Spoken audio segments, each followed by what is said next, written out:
जो इरादे का पक्का हो, और दिल उसको दो जो सूरत से नहीं दिल से अच्छा हो। स्पष्ट बोलने वाला व्यक्ति एक अच्छे कांटे की भांति होता है। इसमें थोड़ी देर के लिए दर्द जरूर होता है, लेकिन फायदा जिंदगी भर रहता है। अगर आप किसी को एक बार माफ करते हो तो आप समझदार हो। अगर आप उस व्यक्ति को दूसरी बार भी माफ करते हो तो बहुत ही नरम दिल हो। लेकिन आप उस व्यक्ति को तीसरी बार माफ करते हो तो आप दुनिया के सबसे बड़े बेवकूफ हो।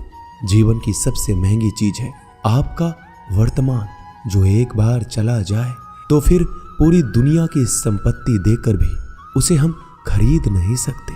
हमें हमारे विचार ही बनाते हैं, इसलिए शब्दों पर नहीं अपनी सोच पर ध्यान दो। विचार हमेशा जिंदा रहते हैं। धरती पर जिस प्रकार मौसम में बदलाव आता है, उसी प्रकार जीवन में सुख दुख आता जाता रहता है। बुराई तो तुम्हें हजारों की भीड़ में भी ढूंढ लेगी। ठीक उसी प्रकार जैसे गायों की झुंड में बछड़ा अपनी मां को ढूंढ लेता है, परंतु जो बंसी वाले को दिल से मानता है वह बुराई में भी अच्छाई को ढूंढ लेता है। ज्यादा हंसने और बोलने वाला व्यक्ति अगर चुप हो जाए तो समझ लेना चाहिए कि वह भीतर से टूट चुका है। कभी भी स्वयं पर घमंड मत करना। पत्थर भी भारी होकर पानी में अपना वजूद खो देता है। अगर ईश्वर तुम्हें ज्यादा प्रतीक्षा करवा रहे हैं तो हो सकता है जितना तुमने मांगा है उससे वो कहीं ज्यादा देने वाले हैं। अरे गुजर जाएगा ये दौर भी, जरा सब्र तो कर। खुशियां ही नहीं रुकी तो गम की क्या औकात है। जब मन परेशान हो तब कुछ मत किया करो, बस आंखें बंद कर श्री कृष्ण का नाम लिया करो। बुद्धि से पैसा कमाया जा सकता है, परंतु पैसे से बुद्धि नहीं खरीदी जा सकती। सब अपना सा लगता है। सिर्फ बातों से औरों के लिए जीते थे तो किसी को शिकायत नहीं थी। थोड़ा सा अपने लिए क्या सोचा, जमाना दुश्मन बन गया। जिंदगी का तजुर्बा कि छोटा आदमी बड़े मौके पर काम आ सकता है और बड़ा आदमी छोटी सी बात पर औकात दिखा देता है। कोई भी आपके हाथ से तो छीन सकता है, लेकिन आपके भाग्य से नहीं। जिंदगी में आगे बढ़ना है तो सहारों पर नहीं, खुद पर यकीन करना सीखो। दरवाजे छोटे ही रहने दो अपने मकान के। जो झुक कर गया समझो वही अपना है। ईश्वर में आस्था है तो मुश्किलों में भी रास्ता है। जो ज्ञानी होता है उसे समझाया जा सकता है, जो अज्ञानी होता है उसे भी समझाया जा सकता है, परंतु जो अभिमानी होता है उसे कोई नहीं समझा सकता। उसे सिर्फ वक्त ही समझाता है। अरे कैसे करो भरोसा गैरों के प्यार पर। आजकल तो अपने ही मजा लेते हैं अपनों की हार पर। जब बात जरूरत की हो तो जुबान सबकी मीठी हो जाती है। जितने सच्चे रहोगे उतने ही अकेले रहोगे। जब भी जिंदगी आपको रुला दे तो समझ लेना जिंदगी आपको रुला नहीं रही, आपको सिखा रही है। मतलब की बात तो सब समझ लेते हैं, लेकिन बात का मतलब बहुत ही कम लोग समझ पाते हैं। किसी पर ज्यादा नाराज होने से बेहतर है कि अपने जीवन में उसकी अहमियत कम कर दो। सब कुछ जानते हुए भी अगर आप गलत को गलत नहीं कह सकते तो आप अपने हक के लिए भी नहीं लड़ सकते। खुश रहना चाहिए, बाकी तो सब चलता रहेगा। कोई भी अपना बिछड़ता रहेगा तो कोई पराया मिलता रहेगा। कोई भी रिश्तेदारी एक हिस्सेदारी से नहीं, दोनों की भागीदारी से चलता है। जो इंसान आपके दुख में अपनी खुशी भूल जाए, उस इंसान से ज्यादा आपका अपना कोई नहीं हो सकता। जिंदगी में धीरे चलकर कभी भी नहीं रुके तो यकीन मानिए आप सबसे तेज चल रहे हैं। आप किसी व्यक्ति को बरसों में इतना नहीं जान सकते जितना कि एक बार उसे क्रोध की स्थिति में देखकर जान सकते हैं। जब लोग रास्ता अलग करने का फैसला करते हैं तो सबसे पहले बातचीत करना कम कर देते हैं। गलती हर इंसान से होती है, लेकिन गलती सुधारता वही इंसान है जो साफ दिल का होता है और रिश्तों को खोना नहीं चाहता। क्रोध बुरा होता है, लेकिन जहां जरूरत है वहां दिखाना भी चाहिए, नहीं तो गलत करने वालों को एहसास ही नहीं होगा कि वो गलत कर रहा है और वो आपके साथ हमेशा वैसा ही व्यवहार करता रहेगा। अनुभव कहता है कि किसी एक पर पूरा भरोसा करके देखिए, आपको वही इंसान किसी पे भरोसा ना करने का सबक सिखाएगा।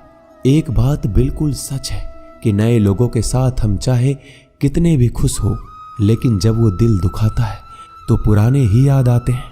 तोड़कर जोड़ लो हर चीज, दुनिया में हर चीज की मरम्मत हो सकती है सिवाय विश्वास के। एक बार विश्वास टूट जाए तो कभी वापस नहीं जुड़ता। सच्चा स्नेह करने वाला केवल आपको बुरा बोल सकता है, कभी आपका बुरा नहीं कर सकता, क्योंकि उसकी नाराजगी में आपकी फिक्र और दिल में आपके प्रति सच्चा स्नेह होता है। माफी के हकदार गलती करने वाले होते हैं, चालाकी करने वाले नहीं। जीवन भर खुश रहना है तो खुद को ऐसा बना लो कि कोई आपके साथ हो या ना हो, आपको किसी चीज का दुख नहीं होना चाहिए। इंसान इसलिए अकेला हो जाता है क्योंकि अपनों को छोड़ने की सलाह गैरों से लेता है। जमीन अच्छी हो, खाद अच्छा हो, परंतु अगर पानी खारा हो तो फूल खिलते नहीं।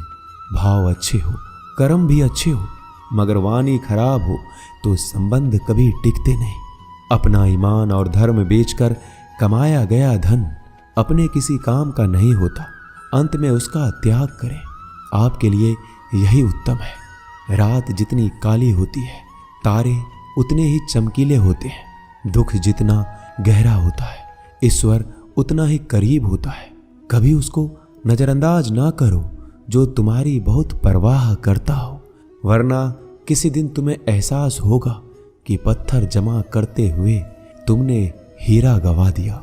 जितना आप जिंदगी में व्यस्त रहोगे उतना ही देखना मस्त रहोगे। बात कड़वी है मगर सत्य है।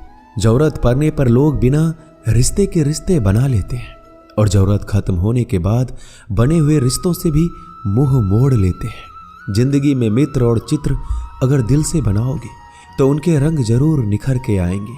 जो समझ ना सके उसके साथ समझौता ना करो, इससे अच्छा अकेले रहो। कम से कम सुकून इस बात का रहेगा कि कोई है ही नहीं तो समझेगा कौन।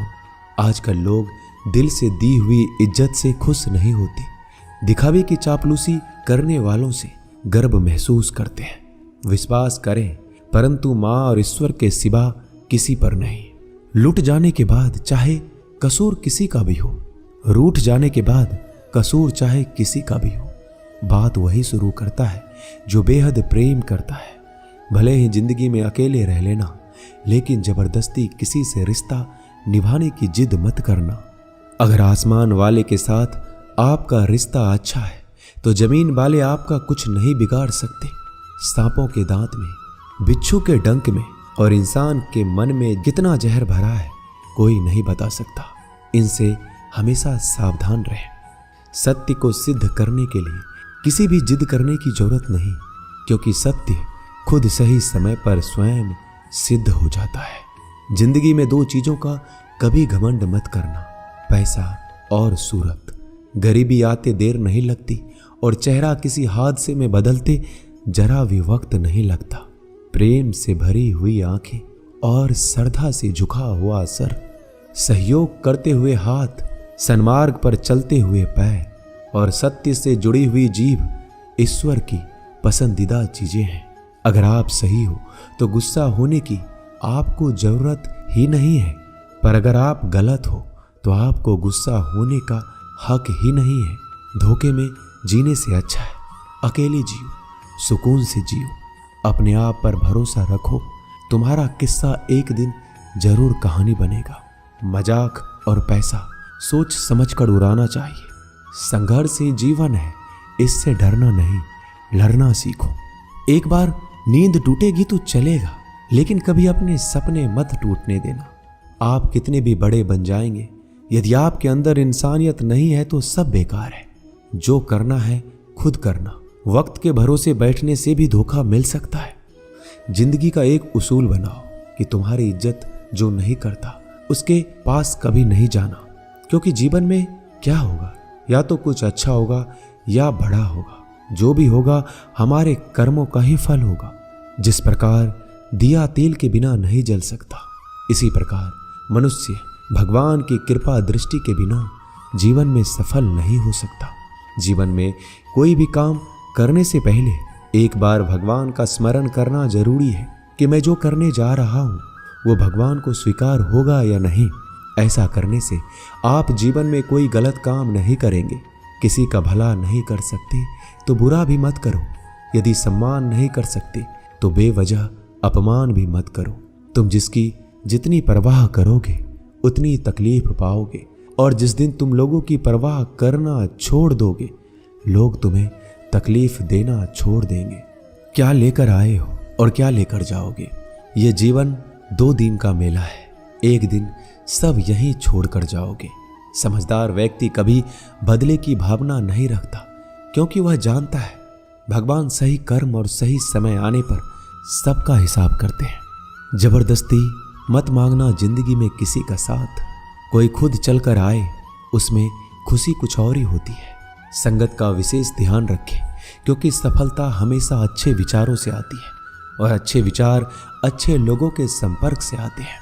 या तो चुप रहिए या फिर ऐसे शब्द बोलिए जो मौन से ज्यादा कीमती हो।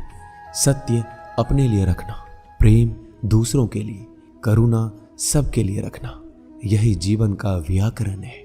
फूल कितना भी सुंदर हो, तारीफ खुशबू से होती है। इंसान कितना भी बड़ा हो, कद्र उसके गुणों से होती है। एक बार एक गांव में एक साधु रहता था जो भगवान पर बहुत विश्वास रखता था। एक बार की बात है, वह साधु पेड़ के नीचे बैठा था और भगवान को याद कर रहा था, और अचानक ही वहां बाढ़ आ गई। चारों तरफ पानी ही पानी था।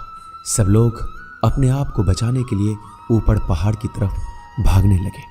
उनमें से एक आदमी ने देखा इस हालत में भी साधु जी भगवान की तपस्या कर रहे हैं, और सोचा कि ये अपने आप को बचाने के लिए कहीं क्यों नहीं जा रहे हैं। तो उसने उस साधु से बोला, अरे आप क्यों नहीं जा रहे हो? आप मेरे साथ ऊपर पहाड़ की तरफ चलो, नहीं तो डूब जाओगे। साधु बोला, अरे हमें क्या होगा? मैं भगवान की इतनी तपस्या करता हूं कि मुझे कुछ नहीं हो सकता। भगवान खुद मुझे बचाने आएंगे। धीरे धीरे पानी साधु के कमर तक आ गया और अब लोग वहां से नाव लेकर निकलने लगे। उनमें से एक ने साधु से कहा, अरे पानी आपके कमर तक आ गया है, आप हमारे साथ चलिए। साधु ने कहा, नहीं नहीं, भगवान मुझे खुद बचाने आएंगे। और वो नाव वाला भी वहां से निकल गया। कुछ देर बाद पानी इतना बढ़ गया कि साधु के सर तक पहुंच गया। अब लोगों को बचाने के लिए हेलीकॉप्टर से निकालने लगे। एक हेलीकॉप्टर साधु के पास आया, जो कि आखिरी हेलीकॉप्टर था। साधु के पास नीचे रस्सी फेंकी और बोला, इसे पकड़ो और ऊपर आ जाओ, नहीं तो आप डूब जाओगे। यह आखिरी हेलीकॉप्टर है और आपके पास में कोई दूसरा रास्ता नहीं है बचने के लिए। साधु ने कहा, ये रस्सी आप वापस खींच लो और चले जाओ। मुझे भगवान के ऊपर भरोसा है, वो मुझे बचाने जरूर आएंगे। पानी काफी ऊपर आ गया और पैर भी डूब गया और साधु की भी डूबने से मौत हो गई। मरने के बाद साधु भगवान के पास गया और बोला कि हे भगवान, मैंने आपकी पूरी जिंदगी तपस्या की, पूरा जीवन आपकी आराधना करने में लगा दिया, फिर भी इतने भरोसे के साथ इंतजार किया कि आप मुझे बचाने आओगे, लेकिन वहां मेरी डूबकर मौत हो गई और आप नहीं आए। ऐसा क्यों? भगवान बोले, मूर्ख इंसान, एक बार नहीं 3 बार आया था मैं। तीनों बार मैं ही तो था। पहला पैदल, दूसरा नाव के द्वारा और तीसरा हेलीकॉप्टर के द्वारा, लेकिन तुमने मेरा एक भी अवसर पहचान नहीं पाया। पता नहीं किसका इंतजार कर रहे थे। इसी तरह से जिंदगी में हमें ऊपर वाला बहुत से मौके देता है, लेकिन हम सब मौके को ठुकराकर पता नहीं किस चीज का इंतजार कर रहे होते हैं कि वो होगा तभी मैं करूंगा। इस बात पर अड़े रहने से एक वक्त के बाद वो मौका हाथ से निकल जाता है और हम कुछ भी नहीं कर पाते। तो हमें किसी भी अच्छे समय का इंतजार नहीं करना चाहिए। जो भी करना है आज और अभी से करना शुरू कर देना चाहिए। दोस्तों, इस वीडियो में बस इतना ही। इस वीडियो को बोलते वक्त मेरा गला बैठा हुआ था, लेकिन आप लोग इस चैनल को और वीडियो को इतना प्यार देते हैं, इसलिए मुझे ये वीडियो बनाना पड़ा। अगर मेरी आवाज़ आप लोगों को पसंद नहीं आई इस बार, तो उसके लिए मैं क्षमा चाहता हूँ। तो मिलते हैं अगली वीडियो में। अपना ख्याल रखिएगा। जय श्री कृष्ण।